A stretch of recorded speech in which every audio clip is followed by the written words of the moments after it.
Good afternoon, everyone, and welcome to the Columbus Metropolitan Club. Founded in 1976 by 13 visionary women leaders, CMC's mission is to connect people and ideas through community conversation. From its beginning, CMC has welcomed everyone. I'm Stephen White, Chief Strategy Officer at COSI and a member of the CMC Board of Trustees.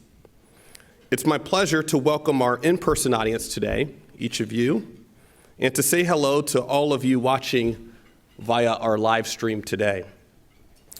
We also want to thank today's forum sponsors, GBQ, Ice Miller, and MKSK. Today's live streaming is presented by the Emergency Response Fund of the Columbus Foundation in partnership with the Columbus Dispatch and PNC. Thank you all. Let's give them a round of applause as well, shall we?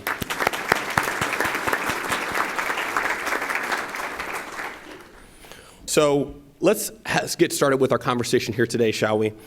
We've all witnessed the cranes that continue to dominate downtown, especially around COSI and the Scioto Peninsula, where the skyline is changing almost daily. Much of this progress is the work of the Columbus Downtown Development Corporation, CDDC. CDDC is a private nonprofit with a mission to lead development in the heart of Ohio's capital.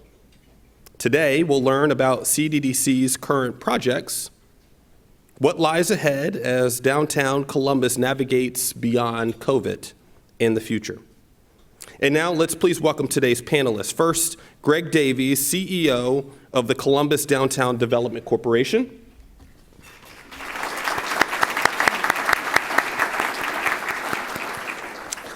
Michael Stevens, Director of the City of Columbus Downtown Department of Development. Michael.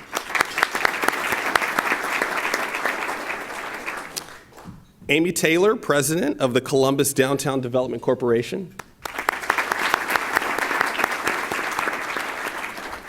And our host, Doug Buchanan, Editor-in-Chief of Columbus Business First. Doug, the podium is yours. Thank you, Steve. Okay, well, thank you all for joining us in person today. I know this is the kind of day where I woke up, took one look outside and said, nope, I'm working from home. So it's good that everybody did come out. All right, so we're going to start with an easy one. Okay. All right, Greg, what is the state of downtown today? I think the state of downtown is just currently a little bit on pause, but it's very good. I think, was that all you need? Do you want me to keep going? Okay. No, but you know, we talk a lot at CDDC about, I really think Columbus in 2019, before the pandemic hit, was ready to be the next great American city. I think, you know, we looked at Nashville and Austin and cities like that. And I think Columbus, we had young folks staying, young folks moving downtown, a lot of businesses relocating and expanding. And I think COVID obviously slowed that down a little bit, but as it's lifting, we've had a great summer and we're very excited about the future. Okay. Mike, how about you? Well, Doug, I woke up this morning and saw the rain and thought, I can't wait to get downtown because I know it's going to be sunny and 75 downtown. And that's my attitude about downtown going forward. We're in some challenging times. We're in challenging times throughout Columbus, throughout the region. But I think what made downtown great prior to the pandemic is still in place. It's an opportunity, it's an area to bring people together. It's got housing, and with our partners at CDDC, we know we're going to have more housing that's available to all our residents that they can purchase. It's got jobs, and it's got entertainment and activity. I was excited to come down this summer and go to lower.com field and see the crew playing downtown. So, I mean, there's just, on a gray, rainy day outside of downtown, you can look and think, boy, these are tough times, but I'm really optimistic about what the future of downtown looks like. Okay. Amy, how about you? Well, just to echo what Mike and Greg said, I mean, I'm bullish on downtown. I'm an optimist, but I think I've got a reason to be, and I think we all do. And that's because downtowns have survived what we're going through. They've survived other things. From fires to floods, downtown sort of picks itself up and it evolves. And the benefit of the brand of downtown is that it can continue to change, and in fact usually has to continue to change. And when I started working on downtown back in the mid-2000s, and I know Mayor Coleman, who's our current chair, is in the audience, and he was leading those efforts, we had a lot of problems. There were a lot of things that needed to be done, but people believed in downtown and they were grateful and wanted to come back to it. And I think we're at that place now. We are at a forefront, at a precipice of downtown changing and evolving to what it's going to be in the next 20 years. Well, that was a good segue into my next question, is what do you see, like, when you thought, if I would have asked you this question in February of 2020 versus what I'm asking you this question now, what do you see downtown? How do you see it developing over the next 5-10 years? I think Mike hit one of the nails on the head, and that is that we need to continue to evolve and take this opportunity, the moment that we're in right now, and make it equitable, to really look through that optic, that lens of equity, and how can we make downtown really for everyone. I think over the past 15 years, we've had to work to make downtown a place that anybody wanted to live. It really did, the streets really did roll up. We really did not have a lot of opportunities that people wanted to come down to have dinner or eat and drink or go to a crew game. And I think all of that's happened over the past 20 years. And now we need to take this moment in time, if we're really opening things up, and make sure that we have opportunities for people to live downtown. February 2020, I was worried about these projects that we had announced and we knew were going to be happening downtown. Would they move forward? And I've really been encouraged by the leadership of CDDC and the effort to keep the Scioto Peninsula project still moving. The fact that the Haslam Sports Group and Pizzuti work together and are still moving forward on their development. We continue to read in Business First about the projects that Jeff Edwards are doing downtown. So I'm encouraged by that.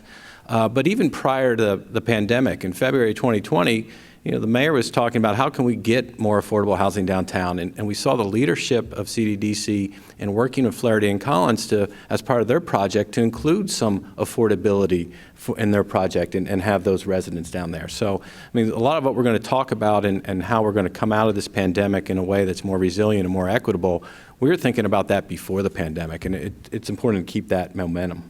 Okay. Great. Yeah, I completely agree with Mike. One of the things that we were focused on when I was at the city was making it equitable, and I think that over time, CDDC did a great job. I was born and raised in Columbus. We used to go to concerts in Cincinnati, Cleveland. There was nothing to do downtown. There was nowhere to live downtown. Mayor Coleman put a stake in the ground and said, we're going to get residents living downtown, and that was really the first key. And then CDDC came and they put in the parks and they put in a lot of amenities that really began to make it a neighborhood. One of the challenges we have is obviously downtown is so large.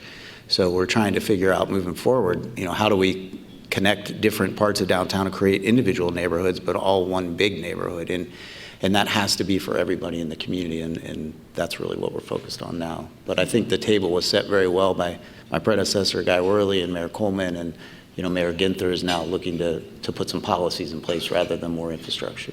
Okay, and we are going to talk about residential quite a bit, but there's more. There's an office market, downtown. What do you see? I guess is downtown, especially Capitol Square, still a vibrant office market, or do we need to start thinking about converting more space?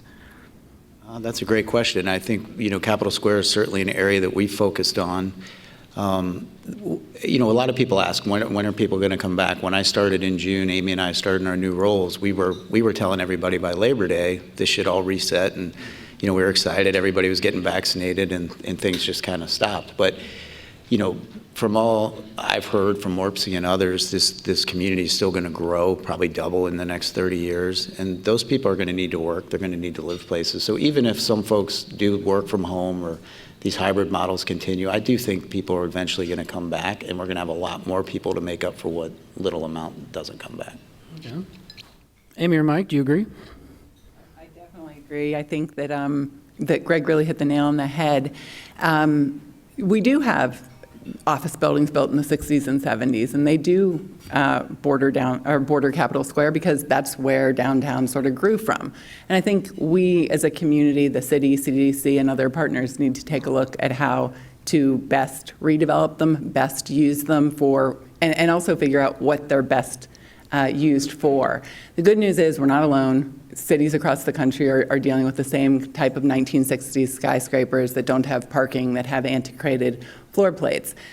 I think what I'm really interested in seeing the evolution of is Jeff Edwards' building with the PNC, because he is repurposing it. He is taking a look at a different way to do it, and he's figured it out. And I'll be interested to see if that's a model that can be replicated. Mike? I think they covered it really well. But here, I'll do this a little bit. I'll keep on. Sorry. It's really important that we look at those assets that we have around Capitol Square and how do we get the highest and best use out of that. And we talk about residential and needing more residential units across the whole economic spectrum. So it's important that we see some investment and maybe some reuse of that space as residential units.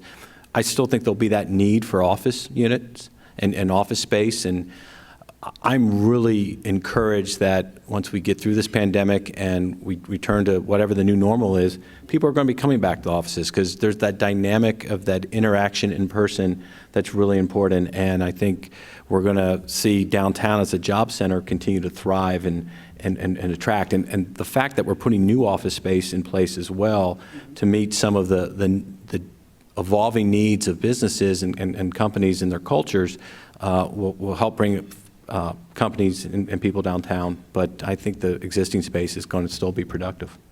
And Mike touched on this a minute ago, but in the middle of a pandemic, the city and CDC were able to work with a developer, Daimler, to close on land and begin construction on a 230,000 square foot office building on the peninsula. Totally new.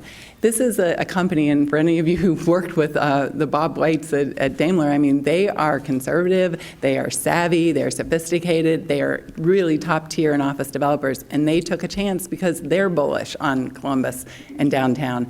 And so for us to sit up here and say it, I think is one thing, but the proof is in the pudding. They closed on the land, they began construction, they're going to open it next spring, and I think that's really an important thing to make sure people understand. Something else that I think it's important that people understand is what exactly is CDDC. Maybe we should cover that, and what can you do, what do you do? Amy, why don't you take that? Yeah. And not the long version, but the shorter version. I'll give a really brief version. Okay. Interestingly, when I talk about CDC, we're actually two corporations. One is called the Columbus Downtown Development Corporation, formed in 2002 after Mayor Coleman and the business community put together a downtown strategic plan, and this was the organization set to focus on all of downtown.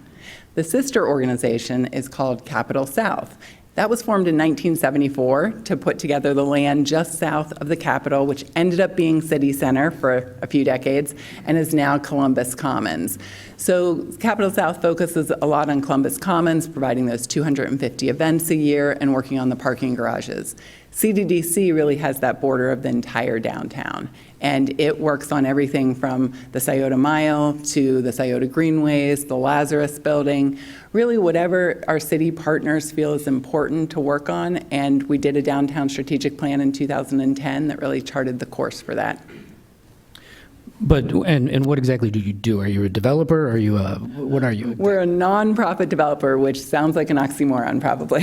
Yeah. So for an example, with the National Veterans Memorial and Museum, we worked with our county partners who owned the land. We ended up putting together the financing, raised the money, hired the designer, worked on worked with the construction team to build it, and worked with the general farrier and his team to open it. So we're we represent getting a project done, project management.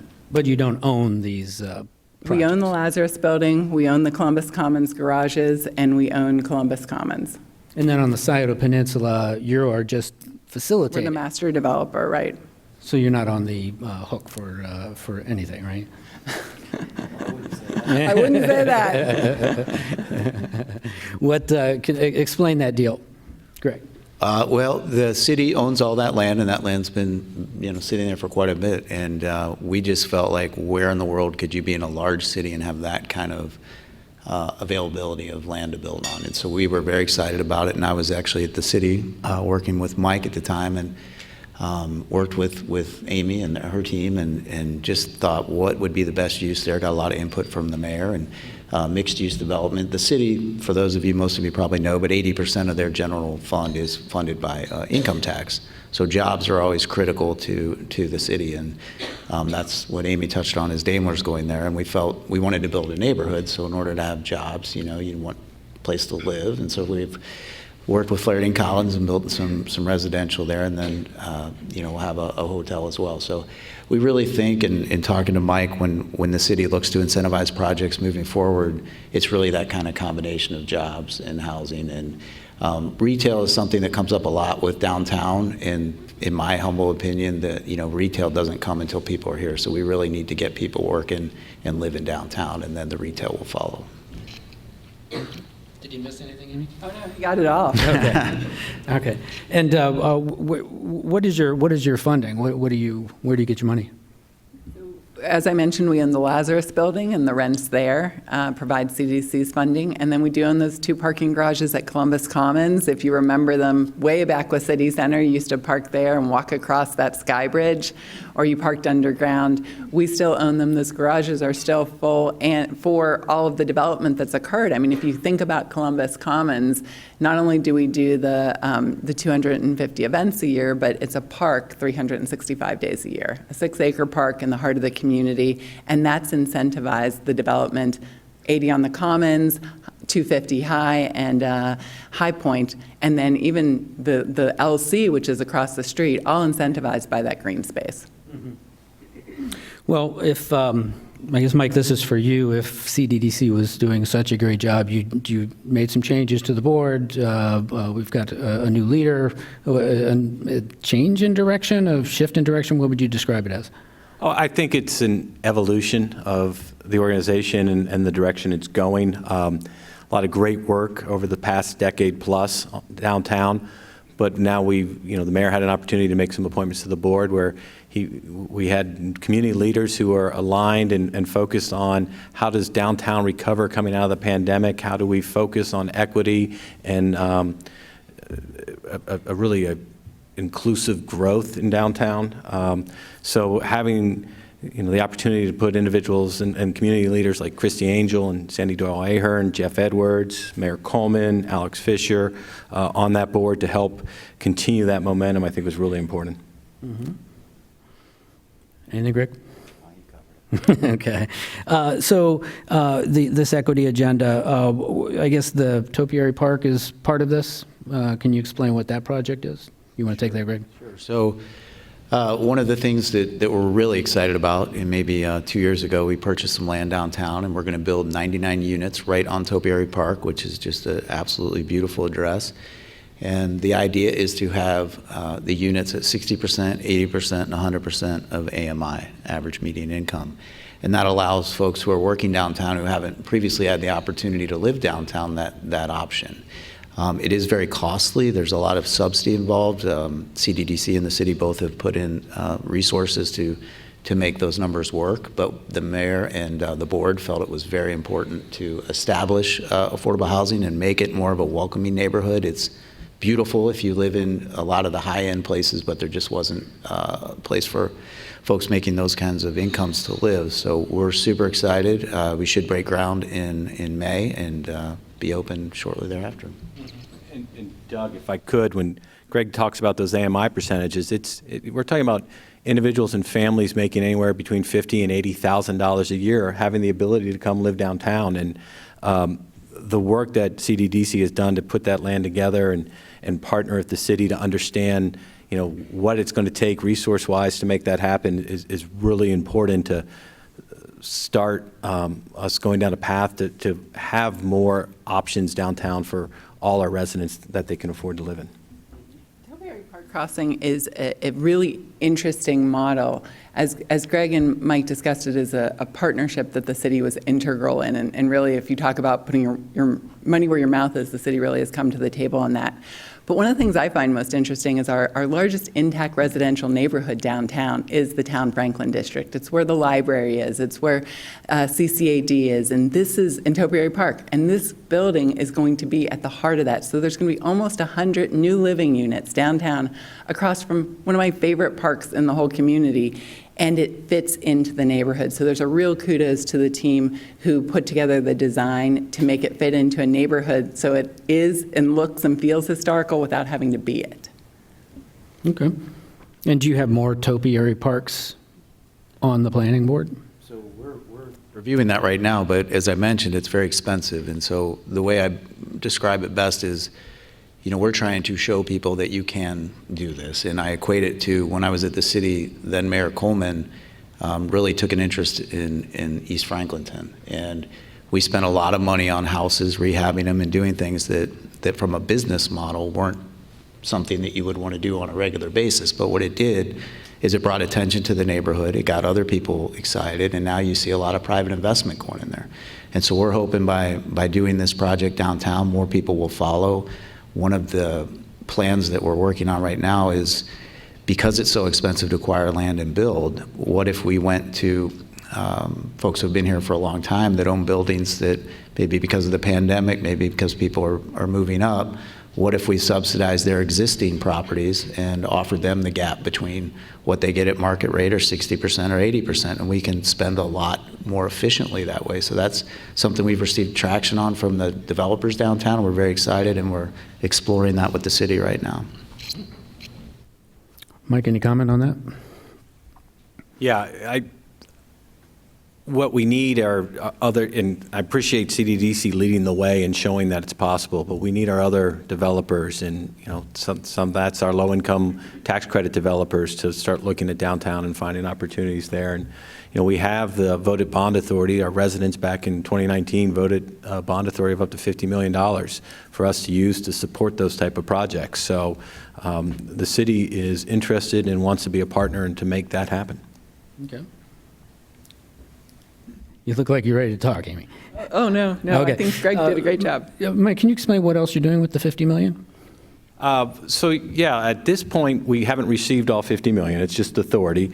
And we sold bonds of approximately $14 million last year as part of the 2020 capital budget. And we are deploying those dollars now into 4% low-income tax credit deals.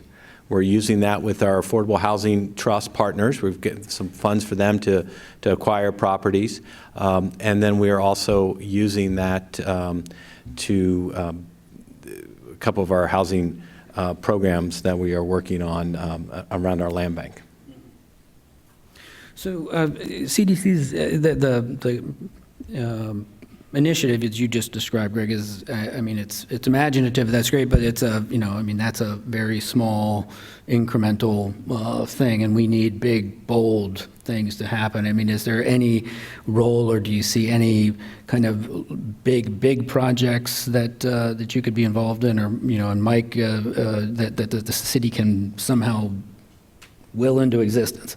I think one of the things I'm most excited about is, you may have read that CODA worked out a deal with Greyhound that has that large site downtown, and Greyhound is actually going to vacate that site and come into the city center garage and be there, and CODA will have that property. So once CODA is done trying to design and figure out what they're going to do, and they have some federal funding tied to that, our hope, and the city has asked us to work with them, would be to have that large, that's a whole city block where we could do all kinds of things there. And I'm very excited about that, but at this point, that's more of a pipe dream, but I think it will come to fruition. The exciting part of that is it really does continue our investment eastward. So if Columbus Commons is the center, and City Center was built in an apt location to be a central parcel, and so as we transformed that into Columbus Commons, we went westward towards the Scioto Mile, towards the peninsula, towards the wonderful things that COSI is doing, the National Veterans Memorial and Museum. This allows us to start to go eastward and really bleed in some of that success that Columbus Commons has had, 80 on the Commons, and go east to the Greyhound site. It's been a site that's on all three of our minds for probably the entire time we've been working on downtown, and this is very exciting. And let's not lose sight of the fact that the peninsula is only on phase one. There's much more to come there, and I think that's going to be exciting and transformative as that continues as well. Mike, can you tell us a little bit about what else the city is doing to promote affordable housing as part of this, especially downtown? With downtown, we're working closely with our partners at Cddc to identify where we could put more affordable housing. The other thing around affordable housing throughout all our neighborhoods is we need to make sure that those residents who are there can continue to be in safe, stable housing. So we have, our housing division runs some great programs to help people stay in their homes, and we're applying those dollars. We get federal dollars, home dollars that we're using as part of to support low-income tax credit deals and those projects. So when we talk about low-income tax credit deals, it's providing areas or individuals who are making 30% AMI all the way up to 80% AMI. So, I mean, we're talking $25,000 up to closer to $80,000. And I'm looking over at the experts to see if anyone's shaking their head. So I've got the right range. And so we're using those tools. The other thing we're looking at is, what type of strategic land acquisition should we start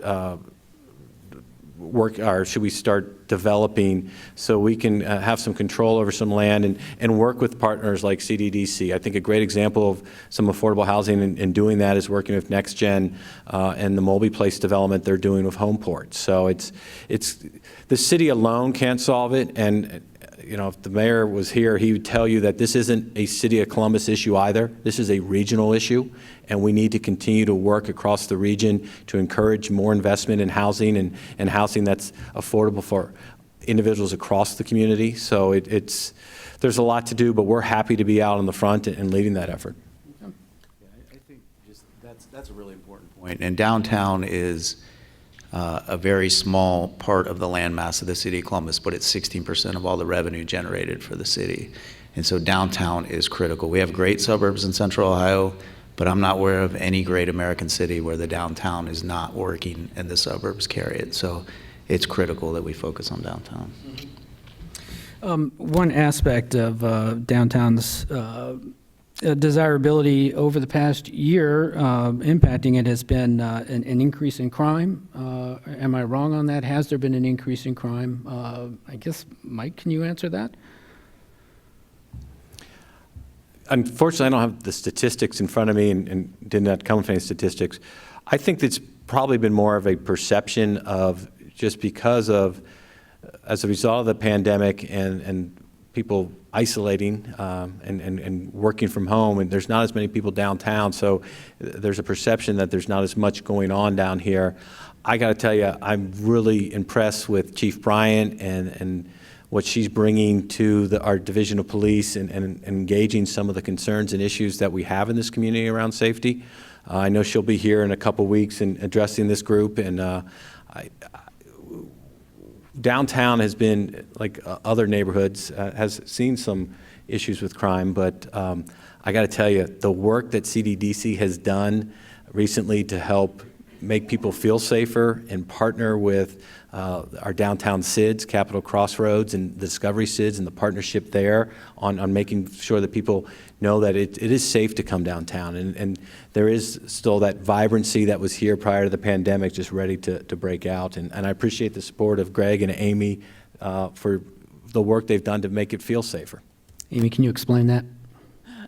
Sure. I think that when we talk about Columbus Commons, the parking garages that we mentioned earlier that CDC manages, we've always had a security force to patrol that. Now, these are non-armed guards. They're probably better suited, rather than calling them security personnel, to call them ambassadors. But we also have the Special Improvement District that also has ambassadors.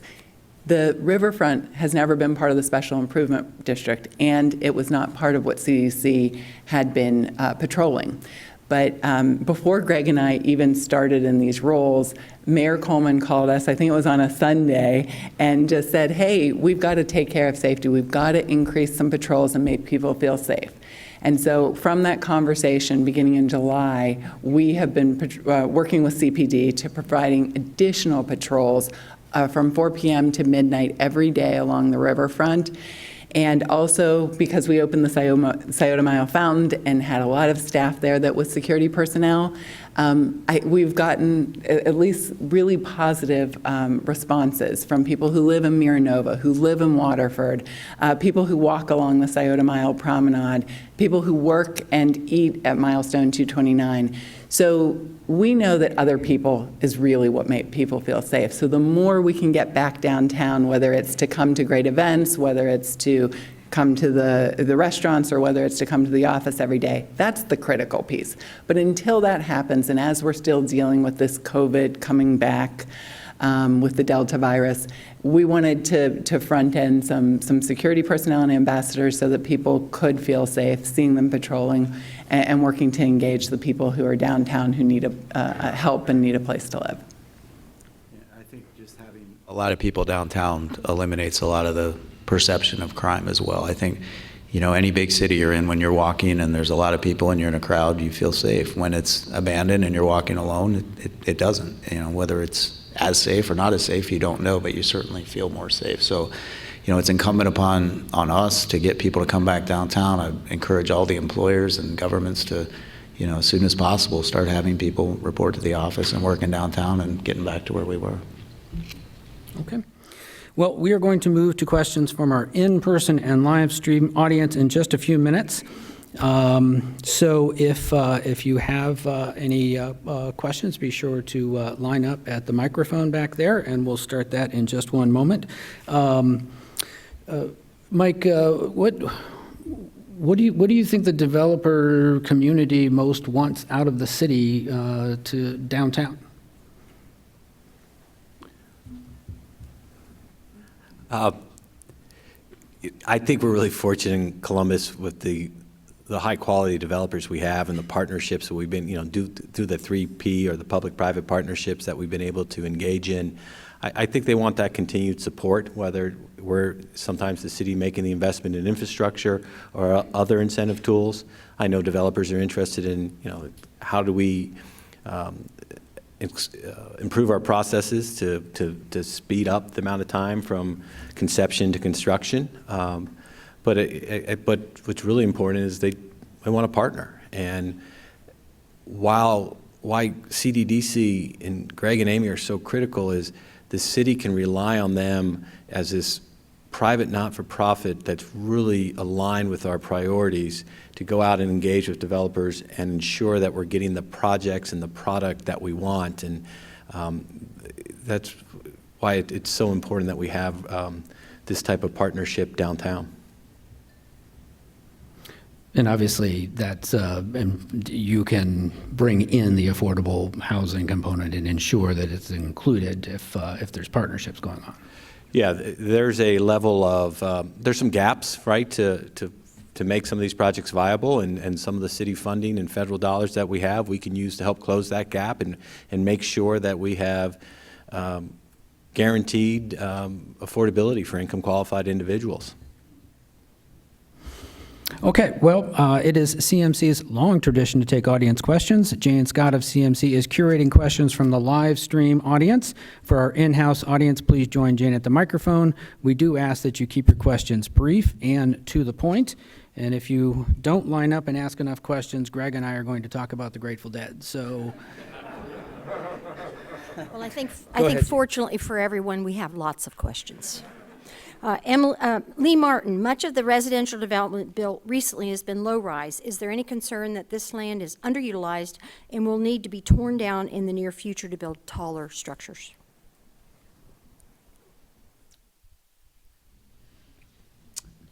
I think it's important that we have a mix. I mean, we want more density. We know we need to go taller. It depends on what time frame we're talking about. I don't think it's being underutilized at this point. I think it's, I'll say we're happy to have more residential development happening at any level, low rise or high rise. But over the long term, as we continue to build and become denser as a community and grow and have more people living here, at some point I could see that. But I think right now the mix we're having is appropriate. I'm the development director, so I'd like to see higher and denser as possible, but, we got to listen to our communities and engage with them and understand what they want and find something that benefits the community as a whole and the neighborhoods where these construction projects are happening. I agree with Mike. Okay. Brilliant. I guess, I'm sorry, the only thing I would add is there is still a lot of land downtown, right? There's so many surface parking lots, and that's always been a bane of our existence and folks that work downtown and do that. And so I think in talking to the city and policies, we need to figure out ways as we get more developers that want to build downtown and acquire land, and as we're looking to acquire land. There is a lot of land. It's just they make a lot of money on those surface parking lots, and they don't want to give them up, and they're pretty easy to run. So we need to either make it less profitable for them to do that or buy them. So, but I do think that's key as well to downtown. Too many pockets. And while I'm definitely not disagreeing with the person asking the question, I would just give a quick reminder.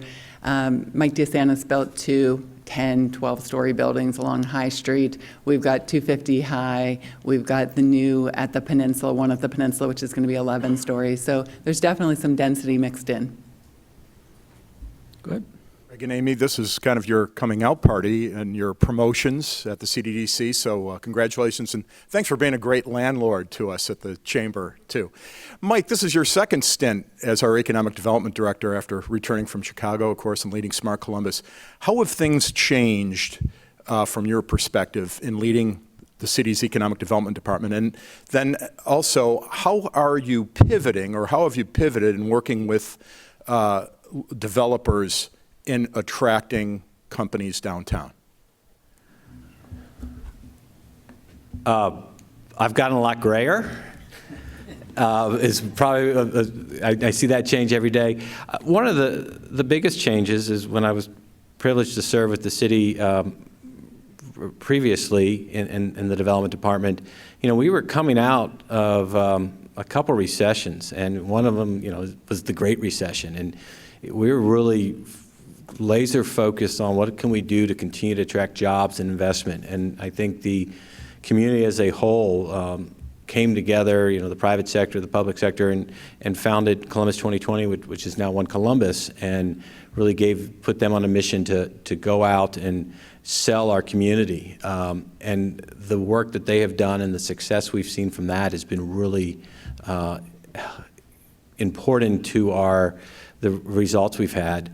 But we've also seen some venture capital investment that has resulted in companies like just behind me now. We've got Cover My Meds. Root continues to grow. So I've seen that change. I've seen the result of the success. I've seen the result of the investments that the city and the private sector has made downtown, whether it's the Scioto Mile or Columbus Commons, and the projects that have come up around that. So what I've spent a lot of time every day thinking about as we work to advance development in this community is how do we make it more dynamic and inclusive. So we talk a lot about the last 10 years has been great for about 70% of our population, but there's about 30% that before the pandemic they were just finally coming back from the Great Recession, and with the pandemic, they got set back again. So how do we continue to make sure as we recover, we're more resilient, and it's a recovery that includes everybody? So a lot of that work and how we're approaching it from the development department is we're looking at our incentives, both for residential and commercial side. What can we do to make sure that those incentives are more equitable? And then how are we prioritizing our capital dollars to invest in the infrastructure and neighborhoods that need it so they can benefit from any recovery and previous recovery?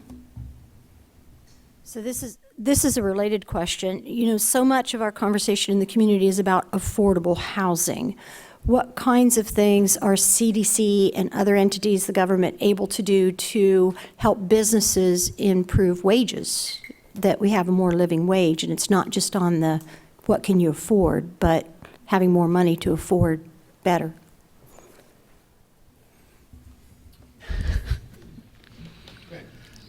That's a great question. That's a very complicated question.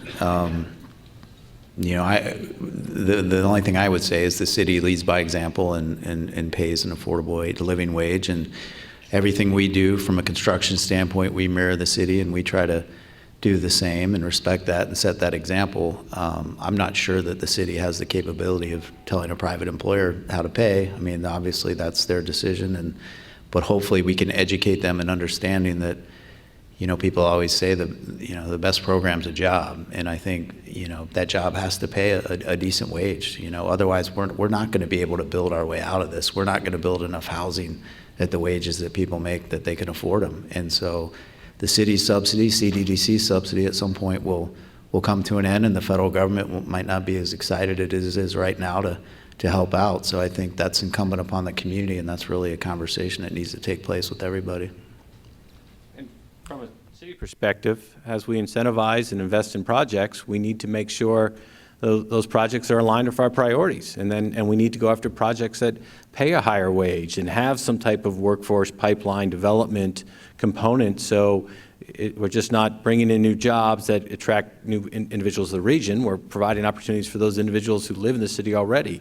I think a great example of our partnership is when we were working on the Scioto Peninsula and the city's building that garage. Well, we're not building the garage. We're helping fund the garage, and the CDDC is building the garage. We asked, priority is we want to increase the number of minority contractors that have opportunities in this city, and we asked CDDC to, of the money that we're giving them to build the garage, to try to spend 30% on that on, minority disadvantaged businesses, and they did that, and that was. That was a great partnership there, and how we take our dollars and our incentives and target them towards our priorities. And also hiring folks in the neighborhood. We had job fairs, and so a lot of the construction jobs were there. We went and educated the community and offered them opportunities to participate in transforming their own neighborhood. Thanks. I'm Trent Smith. I'm the Executive Director of the Franklinton Board of Trade, and we also run the Franklinton Special Improvement District. And I'm going to kind of double down on the questions that just got asked, because I'm glad to hear that at least one of the projects you mentioned is going to dip as low as 60% AMI.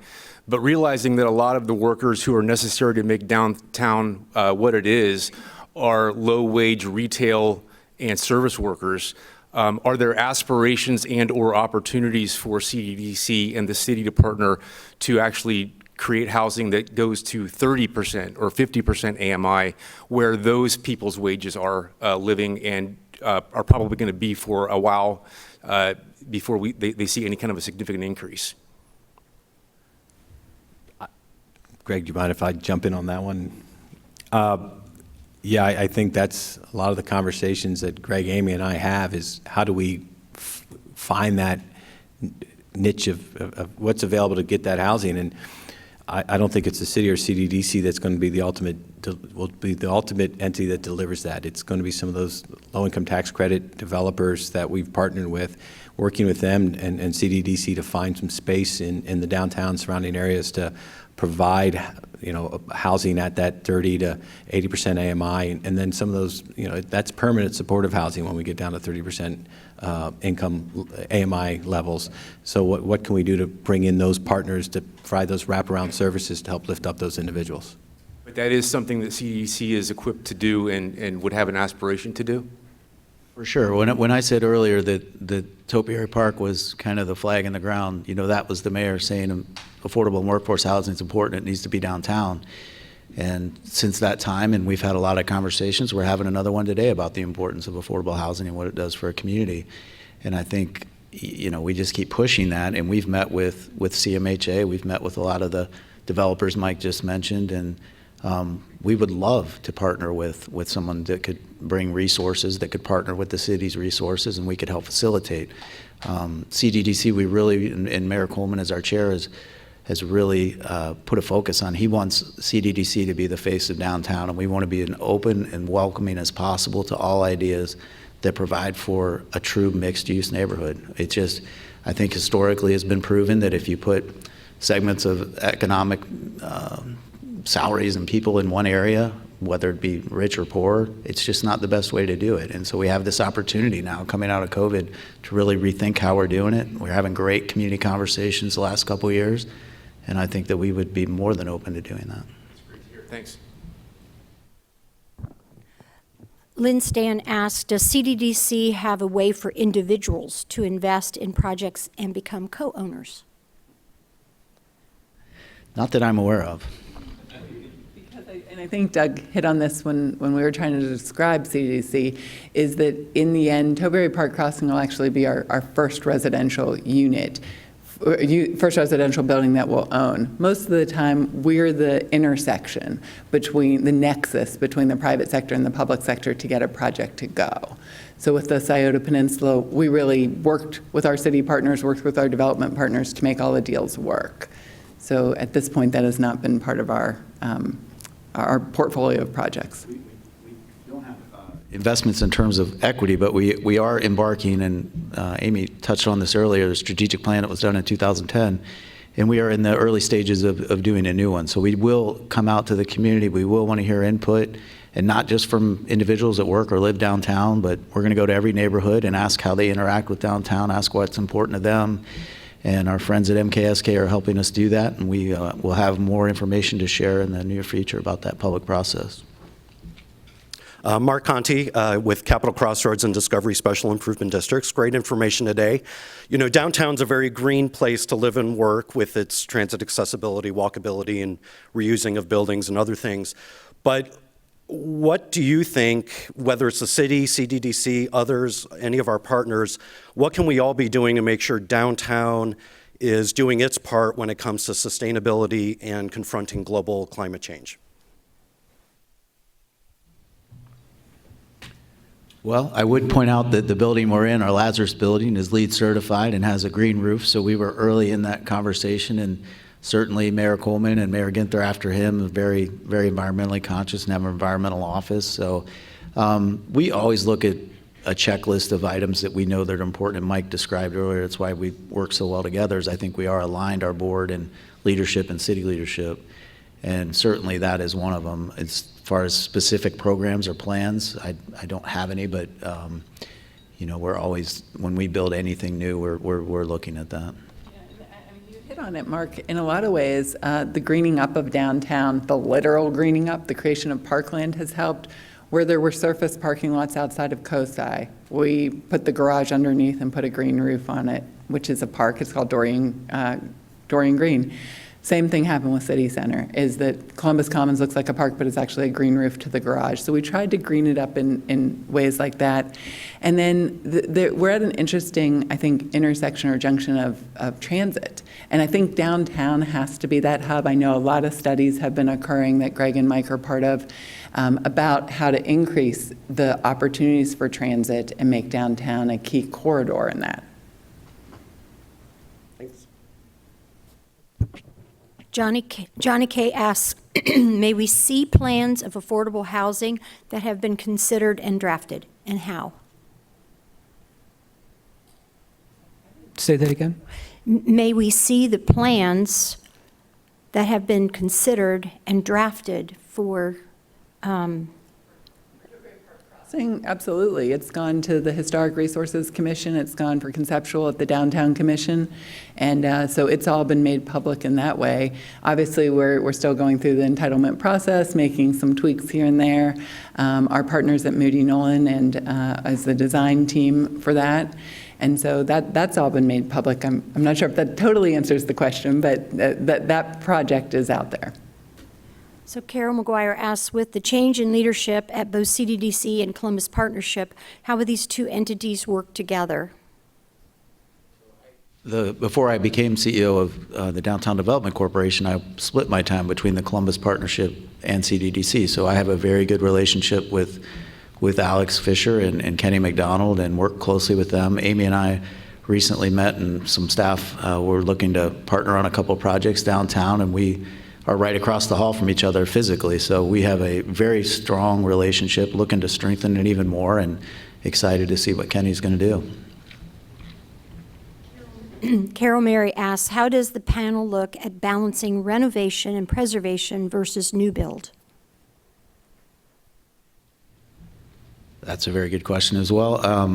You know, if you look at Topiary Park, that's a very historic district. That's an area that people take a lot of pride in how things look. And we worked extremely hard. And Matt Lutz is here from our team, and he worked with the neighborhood, and we went to the Historic Review Commission that Amy just mentioned, and we were well received. And that was because Matt put the time in to really understand how the building should look, how it should fit in. And I promise all of you, if you saw a rendering of it, the renderings that we've seen, and you see it built, you would not know that that wasn't anything but a market rate apartment complex. So it's really pretty. We love the historic parts of downtown. We certainly don't want to destroy it, but some things like the Greyhound site, while it might have some historic value, I think we could all agree would be better not there. So it's really a case-by-case evaluation, but we always want to protect the integrity and history of the city. I once heard that just because it's old doesn't mean it's historic, and I think that's something that we keep in mind. I know that we've gone back to it before, but the Lazarus Building is a great example. I think actually Mayor Coleman was the one who said if we had torn it down, or if it had been the largest boarded-up building, would anything else have really happened? Would we have just taken that model and boarded up City Center? Would the LC and all of the residential that they've brought, would the Scioto Mile have happened? So we do believe in trying to keep the really important stock and the historic stock. This is from Emily Preto. Greg, can you speak to the old law that encouraged surface lots back in the 70s? And I'm assuming she's meaning zoning that required parking. I'm not sure. Not intelligently. I'm not that familiar with it, but Never stopped. that's true. Thanks, Mike. No, we've studied other cities where people have put taxes on people that own surface lots, and I know that is part of some work I did with Mike in the development department on a similar downtown iteration of this discussion. We looked at a bunch of stuff, but I'm not familiar with what exactly Columbus did in the 70s. I was at Cranbrook Elementary School off of Fishinger Road. Can we talk a little bit about what we've done over the last 15 years to address that? I mean, we have a downtown commission where we do that, and we've taken downtown out of the zoning code, so you don't have a parking requirement. And so we're encouraging more dense development. We know that with that, and we've also, the city's invested in structured parking. So we know that we've got to transition those vacant spaces into, more vertical, and using and the downtown commission is a fabulous group that is really focused on making sure that we get the best results in what develops downtown. So, we're working hard to address that. If you were personally going to invest in a downtown project, what would it be?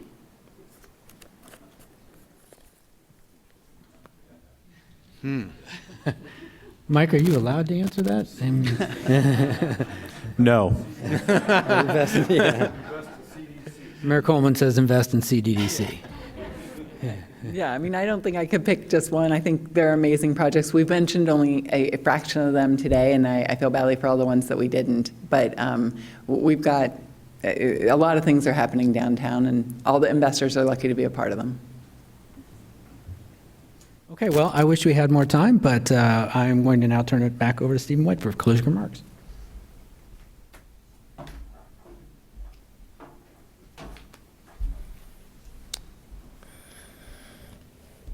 Wow, that was great. Well, I hope you found today's forum exciting. I know I did. It's clear we're at an inflection point toward growth in our great city coming out of this pandemic, and some themes I picked up: resiliency, vibrancy, equity, and safety for our community. And so this growth is clearly going to be fueled by partnerships led under the great leadership of Cddc and the City of Columbus. And after all, that is the Columbus way, model of how we engage. So I'm excited. I hope you are too. Well, please make plans to join us next Wednesday at CMC as CMC explores building inclusive communities with our special guest, Richard Kallenberg, and a panel of experts. So our thanks today for our forum sponsors, GBQ, Ice Miller, including a special thank you to our special guest, Mayor Coleman. Thank you for joining us. And MKSK, and to the Emergency Response Fund of the Columbus Foundation for presenting our live stream in partnership with the Columbus Dispatch and PNC. And thank you to our online virtual seat patrons as well. And a special appreciation to our speakers, Greg Davies, Michael Stevens, Amy Taylor, and our host, Doug Buchanan. Let's give them another round of applause, shall we?